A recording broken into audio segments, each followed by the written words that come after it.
Nipe mimi mtumwa wako moyo wa adili. Ndugu zangu, karibuni katika tafakari ya neno la Mungu, leo ikiwa Dominika ya 17 ya mwaka A wa kanisa. Ujumbe wa leo, ufalme wa mbinguni una umuhimu na thamani kubwa kwetu, tuuze vyote tuupate.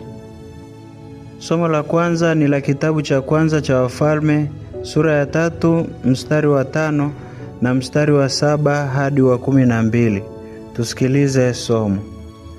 Huko Gibeoni Bwana alimtokea Suleiman katika ndoto ya usiku. Mungu akamwambia, omba utakalo nikupe. Sulemani akasema, Bwana Mungu wangu, umenitawaza niwe mfalme mimi mtumwa wako badala ya Daudi baba yangu. Nami ni mtoto mdogo tu, sijui jinsi inipasavyo kutoka wala kuingia. Na mtumwa wako yu katikati ya watu wako uliowachagua, watu wengi wasioweza kuhesabiwa wala kufahamiwa idadi yao, kwa kuwa ni wengi. Kwa hiyo nipe mimi mtumwa wako moyo wa adili, niwahukumu watu wako na kupambanua mema na mabaya. Maana ni nani awezaye kuwahukumu hawa watu wako walio wengi? Neno hili likawa jema machoni pa Bwana, ya kuwa Sulemani ameomba neno hili. Mungu akamwambia, kwa kuwa umeomba neno hili, wala ukujitakia maisha ya siku nyingi, wala ukutaka utajiri kwa nafsi yako, wala ukutaka roho za adui zako, bali umejitakia akili za kujua hukumu, basi tazama, nimefanya kama ulivyosema. Tazama, nimekupa moyo wa hekima na wa akili, hata kabla yako hapakuwa na mtu kama wewe, wala baada yako hata inuka mtu kama wewe. Neno la Bwana. Tumshukuru Mungu. Somo la pili ni la waraka wa Mtume Paulo kwa Warumi, sura ya 8 mstari wa 28 hadi wa 30. Tusikilize somo. Twajua ya kuwa katika mambo yote Mungu hufanya kazi pamoja na wale wampendao katika kuwapatia mema, yaani wale walioitwa kwa kusudi lake. Maana wale aliowajua tangu asili, aliwachagua tangu asili wafananishwe na mfano wa mwana wake, ili yeye awe mzaliwa wa kwanza miongoni mwa ndugu wengi. Na wale aliowachagua tangu asili, hao akawaita, na wale aliowaita hao akawahesabia haki, na wale aliowahesabia haki hao akawatukuza. Neno la Bwana. Tumshukuru Mungu. Na somo la Injili ni Injili ya Mathayo sura ya 13 mstari wa 44 mpaka 52. Tusikilize Injili. Yesu aliwaambia wafuasi wake, ufalme wa mbinguni umefanana na hazina iliyositirika katika shamba, ambayo mtu alipoiona aliificha, na kwa furaha yake akaenda akauza alivyonavyo vyote, akalinunua shamba lile. Tena ufalme wa mbinguni umefanana na mfanyabiashara mwenye kutafuta lulu nzuri, naye alipoona lulu moja ya thamani kubwa, alikwenda akauza alivyonavyo vyote, akainunua. Tena ufalme wa mbinguni umefanana na jiwe lililotupwa baharini, likakusanya wa kila namna. Hata lilipojaa walilivuta pwani, wakaketi wakakusanya walio wema vyomboni, bali walio wabaya wakawatupa. Ndivyo itakavyokuwa katika mwisho wa dunia. Malaika watatokea, watawatenga waovu mbali na wenye haki, na kuwatupa katika tanuru ya moto. Ndipo kutakuwapo kilio na kusaga meno. Yesu aliwauliza, mmeyafahamu hayo yote? Wakamwambia, naam. Akawaambia, kwa sababu hiyo, kila mwandishi mwenye elimu ya ufalme wa mbinguni amefanana na mtu mwenye nyumba atoaye katika hazina yake vitu vipya na vya kale. Neno la Bwana. Sifa kwako, Kristo. Ndugu zangu, somo la kwanza linaeleza jinsi mfalme Sulemani alivyochagua kumwomba Mungu moyo wa busara na hekima ili aweze kuwaongoza watu waliokabidhiwa kama mfalme wao vizuri. Kati ya chaguzi nyingi ambazo angeweza kufanya, Sulemani anaona kuwa moyo wa busara, moyo wa adili, moyo wa hekima ndiyo kitu cha thamani zaidi kwake kuliko vingine. Katika somo la Injili, Yesu anaendelea kuelezea ufalme wa mbinguni kwa mifano 7. Itakumbukwa katika Dominika ya 15, Yesu alielezea ufalme wa mbinguni kama mbegu iliyooteshwa kwenye aina 4 tofauti za udongo. Katika Dominika iliyopita, yaani Dominika ya 16, Yesu alielezea ufalme wa mbinguni kwa kutumia mifano 3. Mfano wa kwanza ni kama ngano na magugu. Mfano wa pili ni kama punje ya haradali iliyopandwa ikakuwa mti mkubwa, hata ndege wa angani wakapata kutua. Na mfano wa tatu ni kama chachu iliyotiwa na mwanamke katika pishi 3 za unga, hata unga wote ukachachwa. Katika Dominika ya leo, Yesu anaendelea kuelezea juu ya ufalme wa mbinguni kwa mifano 3.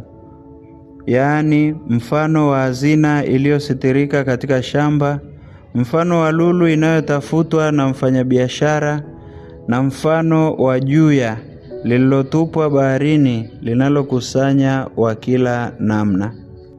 Katika somo la pili, Mtume Paulo anaeleza jinsi Mungu anavyoratibisha yote katika maisha yetu, hasa kutusaidia kufanya maamuzi sahihi ya kuchagua lile lililo la muhimu zaidi miongoni mwa fursa nyingi tunazokutana nazo. Katika Dominika ya leo, ndugu zangu, tuna mambo 3 ya kujifunza. Jambo la kwanza, tuuze vyote kuupata ufalme wa Mungu. Katika somo la Injili, Bwana wetu Yesu Kristo anatoa mfano wa mtu aliyeiona hazina iliyositirika katika shamba, akaenda akauza alivyonavyo vyote, akalinunua shamba lile. Mtu huyu aliuza vyote alivyokuwa navyo kwa kuwa aliamini havina thamani kama au kuliko hazina ile. Katika maisha yetu tunaalikwa kumwiga mtu yule kwa kuuza mambo yanayotuzuia kuupata ufalme wa Mungu na kukumbatia yale yanayotuwezesha kuishi ufalme huo. Tunaalikwa kuuza au kuondoa majivuno yetu, wivu, ulafi, uchafu, ubaili, hasira na uvivu wa kimwili na kiroho ili kuupata ufalme wa Mungu. Sambamba na kuondoa mambo hayo, tunaitwa kukumbatia yale yanayotuwezesha kuupata ufalme wa Mungu kama utu wema, upendo, unyenyekevu, huruma, msamaha, hekima, busara, uvumilivu na upole. Jambo la pili tunalojifunza leo hii ni umuhimu wa hekima. Katika somo la kwanza tumesikia jinsi mfalme Sulemani alivyochagua hekima miongoni mwa machaguo mengi aliyopewa na Mungu. Sulemani mfalme anafanya hayo baada ya kujiridhisha kuwa hekima ndiyo kitu chenye thamani zaidi katika maisha yake kuliko vyote alivyonavyo. Kwa Sulemani, hekima ina thamani zaidi kuliko ufalme, maisha marefu au utajiri na anasa. Katika Dominika ya leo tunaitwa kutambua umuhimu wa hekima katika maisha yetu. Hekima ni moja kati ya mapaji 7 ya Roho Mtakatifu. Tunapochagua hekima katika maisha yetu, tunamchagua Mungu mwenyewe, kwani Mungu ndiye hekima mwenyewe. Je, katika maisha yetu ya kila siku tunaishi kwa hekima? Je, tunaongozwa na hekima katika matendo yetu? Je, maneno tunayozungumza yana hekima? Tumwombe Mungu katika Dominika hii atujalie hekima katika maisha yetu kama alivyomjalia mfalme Sulemani. Jambo la 3 tunalojifunza leo hii, Mungu ndiye anayewezesha yote.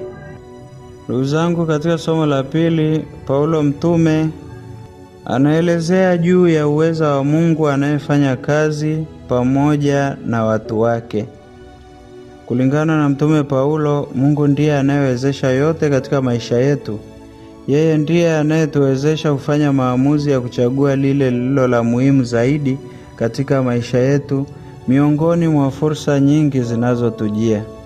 Hivyo, kama mfalme Sulemani alivyochagua hekima na kama yule mtu katika somo la Injili alivyouza vyote kuipata hazina iliyositirika shambani, sisi tutaweza kufanya maamuzi ya kuchagua lililo la muhimu zaidi katika maisha yetu kwa msaada wa Mwenyezi Mungu. Jambo la 4 tunalojifunza leo hii, katika vita ya wema dhidi ya uovu, wema utashinda tu. Ndugu zangu, katika Injili ya leo Bwana wetu Yesu Kristo ameufananisha ufalme wa mbinguni na juya lililotupwa baharini na kukusanya wa kila aina. Likavutwa pwani, wavuvi wakakusanya walio wema chomboni na wabaya wakawatupa. Mfano huu unaakisi mvutano kati ya wema na ubaya duniani. Katika mvutano huo, siku moja au mwisho wa yote, wema utashinda. Ubaya hauwezi kudumu milele, lakini wema unadumu milele. Katika Dominika ya leo, tunashauriwa kuwa upande wa mema siku zote. Daima katika maisha yetu tutetee mema, tuwaze mema, tutende mema, tusikate tamaa au kuchoka katika kutenda mema. Wapo watu kati yetu huenda wamekata tamaa ya kutenda mema kwa kujilinganisha na watu wabaya, wakidai kuwa mbona watu wabaya wanafanikiwa kuliko wao. Leo hii tunakumbushwa tusichoke kutenda mema wala tusijilinganishe na waovu au kuwaonea wivu waovu, kwani mwisho wa yote mema yetu tuliyoyatenda huja kutuzunguka. Mwisho wa yote wema utashinda dhidi ya uovu. Nipe mimi mtumwa wako moyo wa adili.